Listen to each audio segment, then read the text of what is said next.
Kami dari tim advokasi Solidaritas Nasional untuk Rempang baru selesai melaksanakan sidang. Tadi agenda bukti surat, saksi dan juga ahli pidana yang dihadirkan. Terkait dengan persidangan ini tadi berjalan lancar sebagaimana mestinya dan perjuangan masih tetap berjalan dan kami tetap memperjuangkan keadilan dan sebagainya. Saya mungkin sedikit akan menginformasikan bahwasanya terkait bukti-bukti surat yang mereka hadirkan dari pihak termohon ya. Kami melihat di situ sangat banyak sekali kekurangannya dan kesalahan-kesalahannya. Yang sangat fatal itu adalah adanya tanggal permintaan tanggal 11, tapi ada surat hasil visum di situ diterangkan bahwasanya tanggal 15 surat permintaannya. Jadi adanya tidak sinkron antara bukti satu dengan bukti surat yang lainnya. Jadi kita menduga bahwasanya jangan-jangan bukti surat ini bukan yang sebenarnya ketika ditetapkan sebagai tersangka. Bahkan seperti hasil visum itu baru keluar tanggal 5 Oktober, kemudian ahli itu baru diperiksa pada tanggal ahli pidana itu baru diperiksa pada tanggal 25 Oktober. Dan itu tidak ada surat tugasnya. Ya kan dari ketika dia dimintain keterangan dia harus membawa surat tugas dari universitasnya. Kemudian ahli dari forensik itu banyak ditunda karena kita tidak tahu, tidak ada aslinya pembandingnya itu. Jadi hanya kopian saja terkait ahli forensik yang menilai hasil daripada visum itu. Jadi kita menilai bahwasanya ternyata penetapan tersangka ini tidak ada dua alat bukti yang cukup seperti itu. Dan keterangan saksi pun kalau seandainya dipakai sebagai alat bukti, keterangan saksi itu dikeluarkan, dimintai keterangan pada tanggal 4 hari atau 5 hari setelah mereka ditetapkan sebagai tersangka. Dan ini juga tidak bisa diterima sebagai keterangan saksi yang sah. Itu yang kita dapatkan gambaran daripada ahli kita tadi. Saksi dari kita menghadirkan saksi keluarga juga ya, alhamdulillah mereka menyampaikan fakta yang mereka alami, yaitu mereka ternyata tidak menerima surat pemberitahuan, surat penangkapan seperti itu, surat penetapan sebagai tersangka seperti itu, dan ada juga yang baru dikirim pada tanggal 27 Oktober. Berarti kan ini jangan-jangan setelah kita masukkan Prapit malah baru dilengkapi semuanya, kan kacau ini Polresta Barelang ini kalau seperti ini penanganan terhadap pidana ya. Meskipun dalam posisinya itu tertangkap tangan, maka ya pemenuhan dua alat bukti, minimal dua alat bukti itu harus tetap dipenuhi. Jadi jangan hanya karena orang tertangkap tangan lalu langsung ditangkap. Ya berarti untuk gambaran kesimpulan yang akan kita bikin besok, dengan tegas saya katakan berdasarkan hasil pemeriksaan bukti surat, pemeriksaan saksi ahli, saya pastikan pengadilan tidak punya alasan untuk menolak permohonan kami. Hari ini tuh agendanya agenda yang paling krusial dalam persidangan ini, yaitu pembuktian. Ya. Dari agenda inilah menunjukkan apakah Polres Barelang ini melakukan penyelidikan dan penyidikan dengan tepat, dengan benar, sesuai dengan kitab undang-undang hukum acara pidana. Yang terjadi adalah tadi yang sudah disampaikan, itu semuanya kacau balau. Coba bayangkan orang ditetapkan sebagai tersangka, ya, ditetapkan dulu sebagai tersangka, baru dicarikan alat buktinya. Ini yang salah fatal. Apalagi tadi ditegaskan lagi dengan keterangan saksi-saksi, terutama dari keluarga korban. Bayangkan surat penangkapan, penahanan, SPDP itu diterima tanggal 26-27 Oktober. Padahal sudah ditetapkan sebagai tersangka dan ditetapkan itu tanggal 11. Itu kan luar biasa kacaunya gitu. Jadi nggak usah S3 hukum, nggak usah PhD gitu.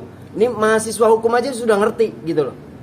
Jadi kalau hakimnya patuh pada fakta persidangan, maka hari Senin putusannya adalah penetapan tersangka itu batal. Satu hal yang paling penting bahwa di dalam pembuktian itu si termohon tidak mengajukan saksi, tidak mengajukan ahli.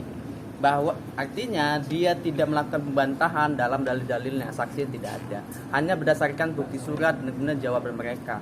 Nah, ini memperkuat bahwa hakim itu harusnya lebih condong di dalam pembuktian kita, karena pembuktian kita sudah lengkap, kita ada saksi dan kita ada ahli yang menguatkan bahwa penetapan tersangkanya adalah cacat, gitu kan. Penetapan tersangkanya itu harus dibatalkan Kan kita tanya nih, ada surat penangkapan penahanan yang kemudian itu dikirim melalui pos. Nah, kita pertanyakan kepada saksi keluarga, dia mengatakan, kayak tanya nih, apakah akses ke rumah si termohon atau tersangka itu jauh atau sulit atau bukit-bukit sehingga menggunakan pos? Ternyata tidak. Itu mudah dilaluin, itu rempang dan terbuka, terang dan bisa dicari gitu. Itu membuktikan bahwa mereka itu mengada-ada itu alasannya dengan pos. Ketika sudah lewat, masukin pos aja dengan alasan tidak bisa diketahui dan lain-lain. Itu sangat mengada-ada bahwasanya itu mereka memang menerima itu memang di tanggal yang jauh sekali ketika penangkapan. Dari keadilan ahli juga mempertegas bahwa bukti permulaan yang cukup itu untuk menetapkan mereka sebagai tersangka kita nilai sampai saat ini sepertinya tidak terpenuhi bukti permulaan yang cukup. Salah satu bukti surat mereka yaitu surat visum itu ya, visum yang seharusnya kan terbit sebelum penetapan tersangka tapi hasilnya keluar setelah penetapan tersangka.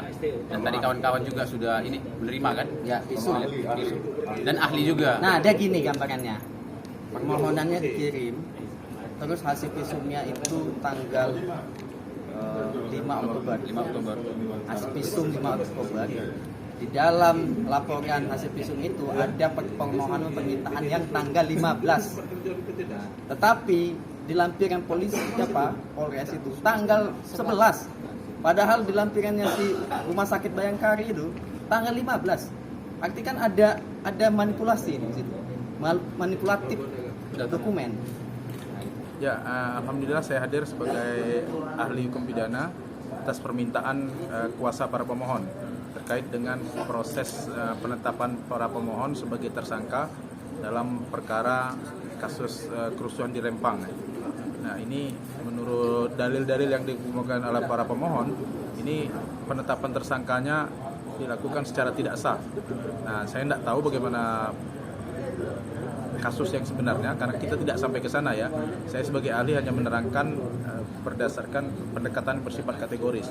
Nah, jika benar apa yang didalilkan oleh para pemohon bahwa penetapan tersangka mendahului pencarian bukti, maka penetapan tersangka sebelum adanya bukti itu tidak boleh. Nah, karena walaupun dalam keadaan tertangkap tangan, penetapan orang sebagai tersangka itu tetap harus dilakukan dengan proses pembuktian. Nah, karena yang dicari dalam hukum acara pidana inilah ada kebenaran material ya. Jadi sangat diperlukan pembuktian. Bukti harus lebih terang daripada cahaya ya, itu prinsipnya di dalam adagi hukum. Nah, kalau misalnya tidak terbukti, walaupun kita ada keyakinan orang itu bersalah, kalau tidak dapat dibuktikan orang tidak bisa dinyatakan bersalah sesuai dengan azas praduga tak bersalah. Dan itu juga sesuai dengan pasal 183 KUHP ya. Walaupun hakim yakin orang itu bersalah, tetap harus dibuktikan dengan 2 alat bukti minimal. Nah, di dalam kasus ini, sebagaimana yang didalilkan oleh para kuasa pemohon, orang ditetapkan dulu sebagai tersangka, baru kemudian dicari bukti. Nah, kalau itu benar terjadi seperti itu, dan nanti hakim yang akan menilai bukti-bukti, maka itu penetapan tersangka harus dinyatakan tidak sah. Nah, kalaupun ada bukti belakangan, itu tidak boleh. Walaupun tertangkap tangan, alat bukti tetap harus diperiksa dan dikumpulkan. Saksi harus diperiksa, ahli harus diperiksa, surat harus diperiksa, baru orang ditetapkan sebagai tersangka. Jadi tidak boleh proses penetapan tersangka mendahului pemeriksaan bukti-bukti. Itu prinsipnya. Kalaupun ada bukti tapi alat bukti itu diperoleh dengan cara yang tidak sah, dianggap sama dengan tidak ada alat bukti. Oleh karena itu penetapan tersangka harus dinyatakan tidak sah. Kalau soal yang surat penahanan penangkapan itu Pak yang terlambat dikirim itu seperti apa? Perintah penangkapan penahanan harus dilakukan dengan perintah tertulis dari pimpinan penegak hukum dan itu harus dilakukan menurut cara dan berdasar undang-undang. Kalau ada yang tidak terpenuhi, ada pelanggaran dalam administrasi penangkapan dan penahanan, maka harus dinyatakan penangkapan dan penahanan tidak sah. Itu termasuk syarat yang ditentukan oleh KUHP bahwa salinan perintah penangkapan dan penahanan itu harus ditembuskan kepada keluarga. Kalau untuk waktunya Pak ada prosedurnya berapa lama harus sudah sampai dikeluarkan? Enggak ada sampai ke sana, KUHP belum mengatur sampai ke sana, tapi ya sesegera mungkin ya. Nah, sesegera mungkin ini para ahli menafsirkan 3 hari. Tapi kan pada kenyataannya ada yang malah mendapat surat ketika dia datang sendiri ke Polres. Ya enggak boleh itu melanggar hukum itu. Kalau yang dibilang soal terlambat di kurir gimana Pak? Enggak bisa, karena kan prinsipnya di dalam KUHP wajib disampaikan kepada yang bersangkutan. Tidak boleh lewat kurir.